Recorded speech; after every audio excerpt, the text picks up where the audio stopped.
The content in this podcast is for informational purposes only and is not intended to diagnose any medical condition, replace the advice of a healthcare professional, or provide any medical advice, diagnosis, or treatment. Copyright 2020, Fireteam Whiskey, LLC, all rights reserved. Welcome to the Warrior Wellness Podcast, a podcast for military members, veterans, and first responders focusing on fitness, health, nutrition, and biohacking. Our mission with this podcast is to introduce America's heroes to lifestyle habits and hacks that will help them live healthier, happier lives, and in turn, be fit enough to continue their support of their communities and country. Welcome to the Warrior Wellness Podcast. Today we are interviewing Dr. Stephanie Conn.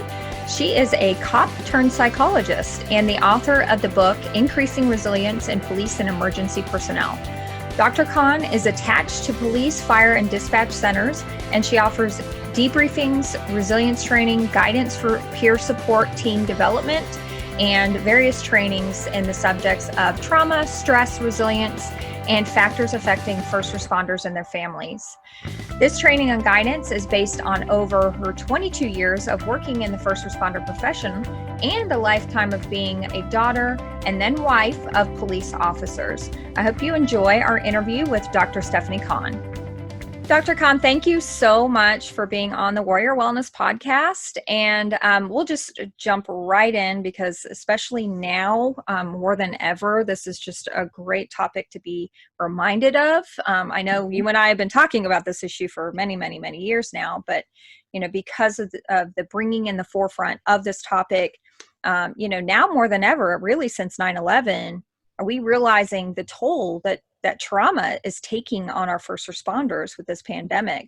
And it's just the perfect time to revisit this topic and remind all those who are listening right now that there is hope and that there are tried and true approaches that you've been practicing for decades now to help first responders get through these traumatic experiences. Mm-hmm. So my first question for you is, you are as I said in my introduction, you are a former police officer. You come from a long line of family being police officers.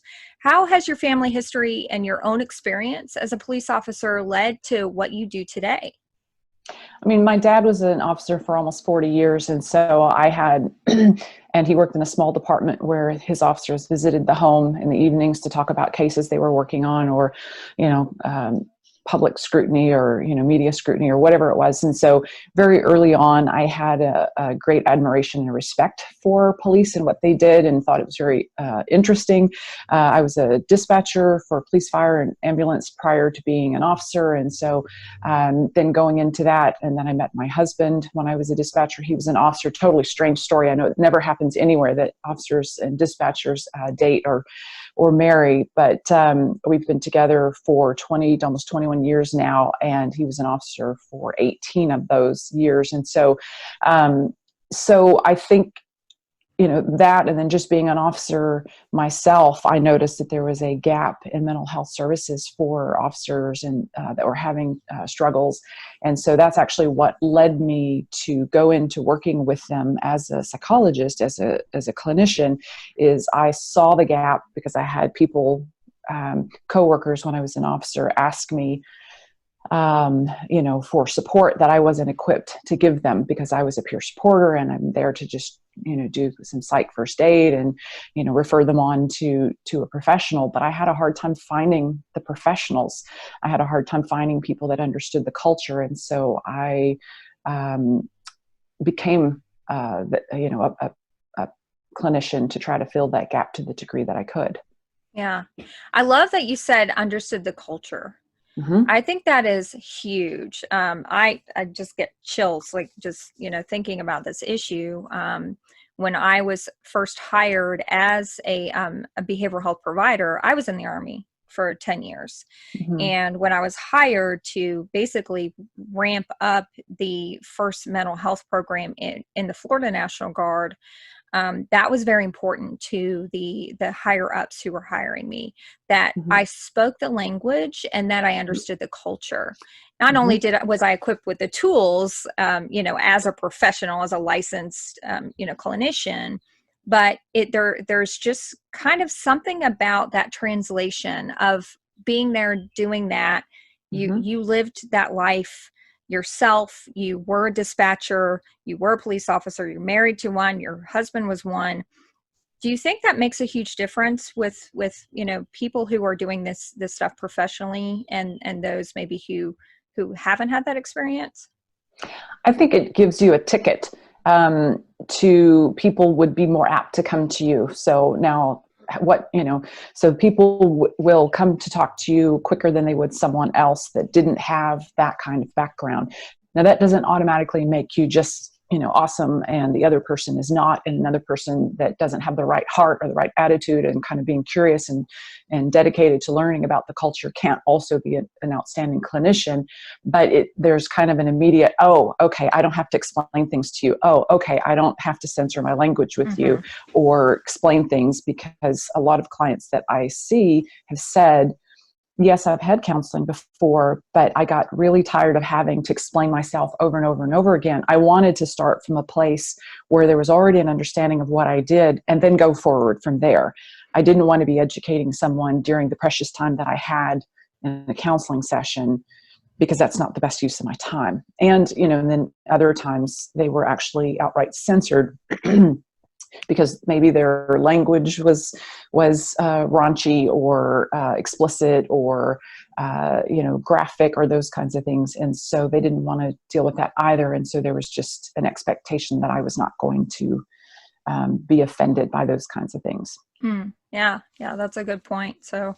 So any of you guys listening out there who are military veterans or former first responders, this might be an inspiration for you to, look into potentially getting the training to become either a peer support responder, or even getting a professional license like Dr. Conn and myself, and maybe going into this world. So that's just a little caveat, but so with, obviously the timing on this interview is really interesting, because as of yesterday, tons of news coming out about the ER doctor, I think it was in New York, who committed suicide.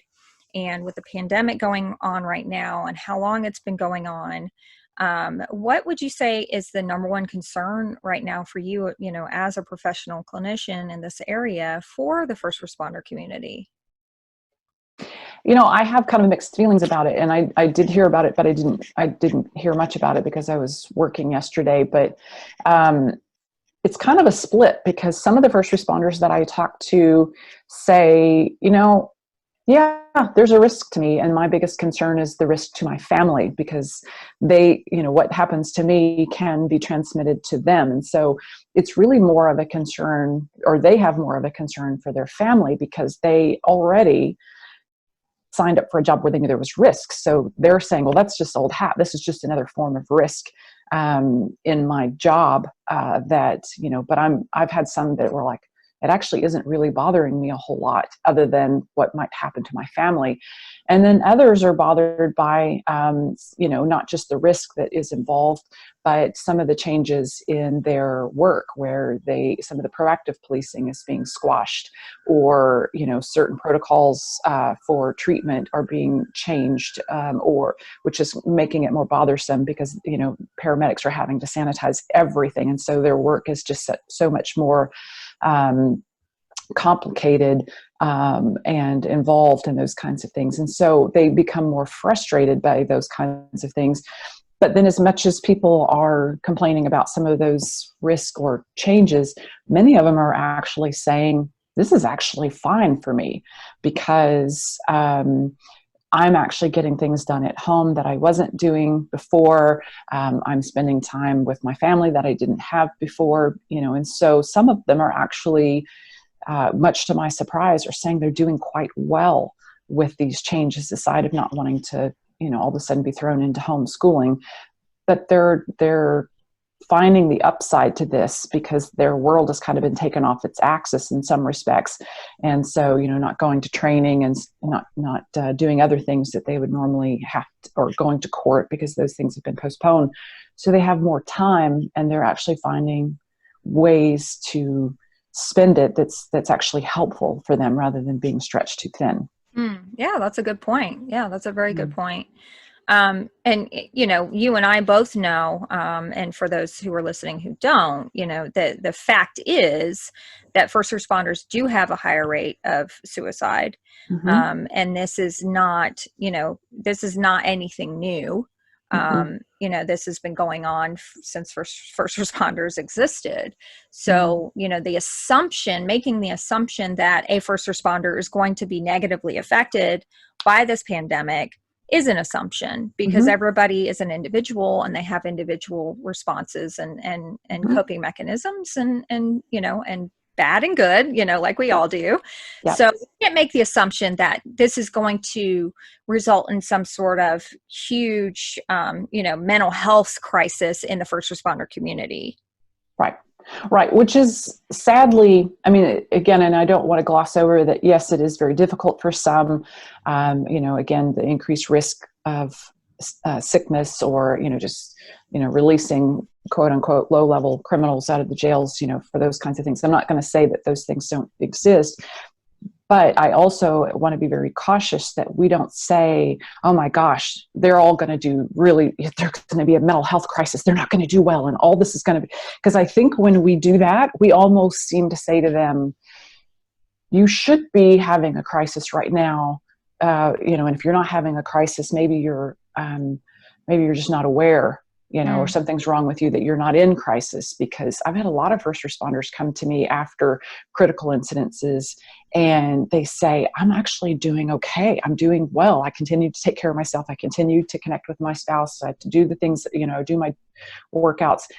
And everybody keeps asking me, and, are you okay? Are you sure you're okay? Like I'm not supposed to be, and I'm being handled with kid gloves, and it's perpetuating a sick role that, I don't think, I think is a disservice to people that are actually doing fine or adapting as they need to be during trying times. Yeah, exactly. That's such a good point. And, as a mirror, as a reflection of that, we do that to veterans as well. Mm-hmm. We just make the assumption. I get it all the time, as a military veteran. Oh, do you have PTSD? And, Mm-hmm. they automatically assume that there's something broken in me because of my service, Mm-hmm. and this is something, I mean, unless you're brand new on the force, this is something that they've had to, as an experienced first responder, had to build up some coping mechanisms thus far, because it's not like this is the very first, issue crisis that they've ever responded to. They're constantly being exposed to these traumas.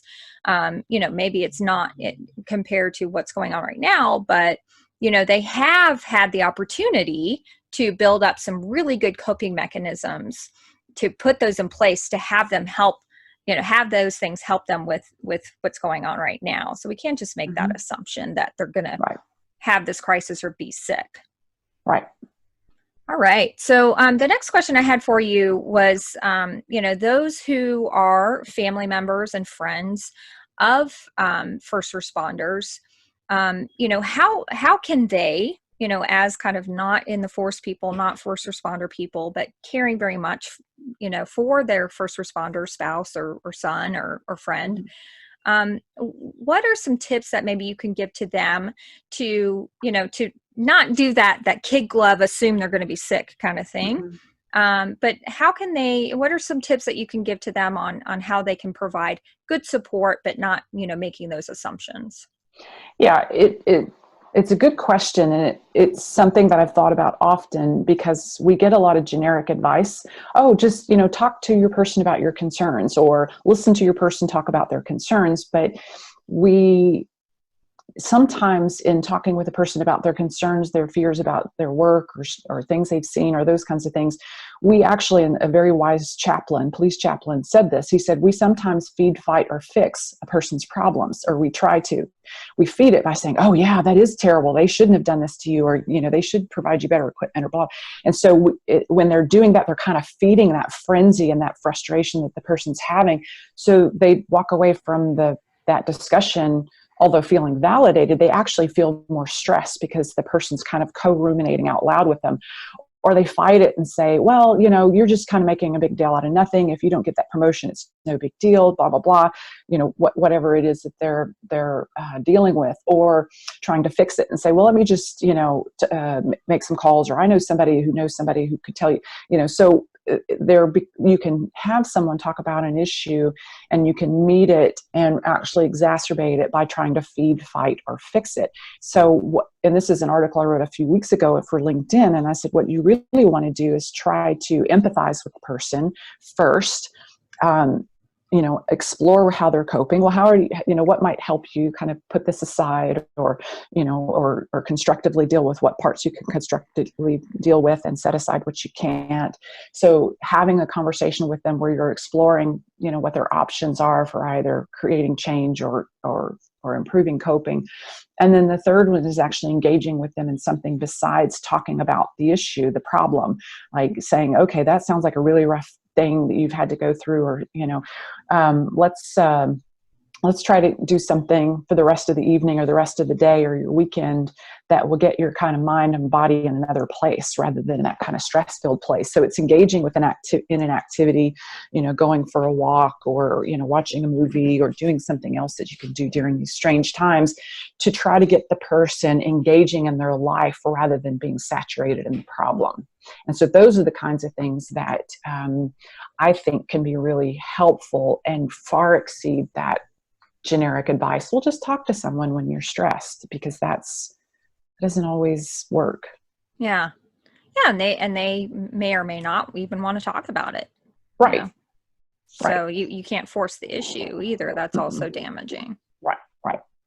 I love that feed, fight, or fix. That is a very wise chaplain. I know. Yeah, I know.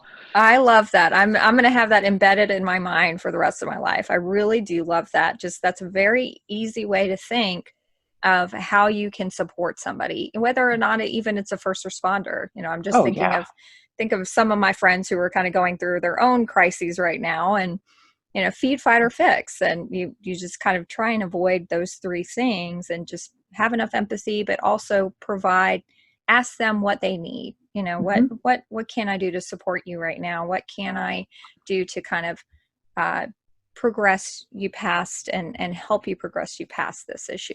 Yeah, I love that. Great. Okay, so the next question I have for you is, you are an author of a book, and I am going to pick this up. I've got that other book too that you just recommended to me before we started this podcast. So I'm going to hit Amazon after this. So Increasing Resilience in Police and Emergency Personnel. So I wanted you to talk about how maybe your book could be helpful in this, you know, pandemic situation, especially to help with the impact of COVID-19. Well, the book itself, the first chapter really talks about, you know, the resilience and some of the things that you kind of got to get your head wrapped around, where you dismantle some of the assumptions that police and first responders can't be resilient, that they're plagued by, you know, mental health issues and suicide and all these other kinds of things. And so really, it I think gets you off on the right foot to say, okay, let's take a balanced view of these people, you know, that recognizes the challenges, but also recognizes the strengths. But then it progresses to, okay, so let's talk about what trauma does in the brain. So you can understand if you are feel traumatized by something that you're exposed to in the course of your work, that you can understand this is to be expected. This is my brain trying to keep me safe rather than, you know, trying to keep me happy. This is normal. There's a way through this. Here's some of the things that I can do to help myself with the trauma. And then it keeps progressing to, okay, not just trauma, but what about those everyday stressors? What about those organizational hassles? What about those, in the difficulty with falling asleep or staying asleep? What about, how do these other things where, communication with your family get stretched and challenging during times like this? So it's very concrete insofar as it will say, here's what an issue is, here's what we know about it and what you need to understand about it, and here's some things you can try. And at the end of each chapter is as tools for your duty belt, where it's and I even encourage people to kind of write their own. Was there anything else you took away from this that will help you get better sleep, will help you set aside things you can't control, will help you to better communicate your needs to people, will get your, thinking about an issue to be, accurate and helpful. So it's very practical. And no, it's not written for a pandemic, but it's written for stress and trauma and hassles and relationships and health. So it's absolutely going to apply. Yeah. So is your book, Increasing Resilience in Police and Emergency Personnel, is this book for unit leaders, or is it for just like the everyday frontline first responders? Or is it for both? It's for both. I worked really, really, really hard to try to capture 4 lenses that would be important. And the first one is the line officer, although many firefighters and paramedics have said it aptly applies to them as well, very much. They said just change some of the nouns, and basically you're talking about me. It's meant to be for the administrator. So some of the challenges that they have during difficult times, traumatic events, those kinds of things, because my dad was a chief for half of his career. It's meant for the family members, and it's meant for the civilian, like the dispatcher call takers, because I wasn't, or crime scene technicians, I wasn't going to leave them out. So, and I encourage them, don't skip to your section of the chapter, because each chapter has all 4. You'll be tempted to skip to your section. Don't do that, because if you better understand the unique challenges of those other people, you'll all work better together. And so it took in typing, it was over 300 pages, but in print, I don't remember how many it ended up being, but it was certainly captures all 4 lenses. Okay. Yeah. Great. So anybody listening to this right now who, even maybe a family member or friends of first responders, this would be a good book for you. Even if, you are not personally dealing with the trauma, it will give you the tools to kind of understand better, what they go through on a daily basis, and how equip you with some tools to help them, rather than just, what was it? Fixing, fighting or feeding. Yes, fixing, fighting, or feeding. I'm going to get that tattooed on me. So, yes, great. So, Dr. Conn, are there any last words or points that you feel like you like to make concerning trauma and resiliency in our first responders? Well, I think it's one of those things where you need to think about resiliency like you think about officer safety. If you go to the academy and you train to be safe and to make choices and to size up what the threats are to you, what kind of assist you need out there. That's the kind of thing that I think or the kind of approach you need to think of in terms of resilience. You need to think, what assist do I need? What do I need to do to prepare for whatever challenge that I'm facing? How do I moment to moment make adjustments in my approach to things as to what in my approach to the situation to make sure that I continue to be safe. Now, psychologically safe as well as physically safe, which is how you would think of it in terms of your officer safety.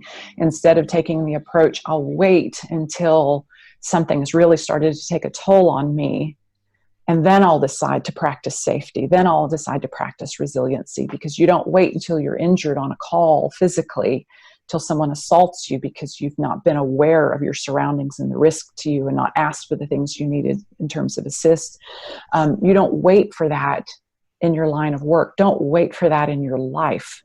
Build resilience preemptively, and don't become complacent with your resilience, with your relationships, with your health, with your mindset, because that's, you don't wait till you're in a crisis to build those 3 things, because they won't serve you at the time you need them most, just like officer safety won't serve you if you think about it after the fact.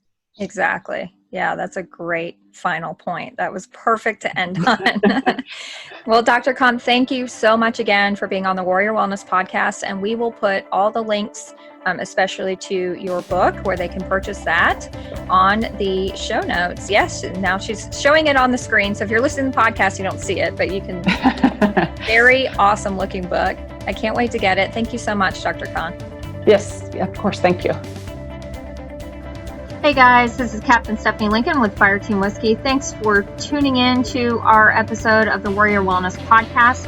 Make sure to go to iTunes or Spotify and subscribe to our podcast.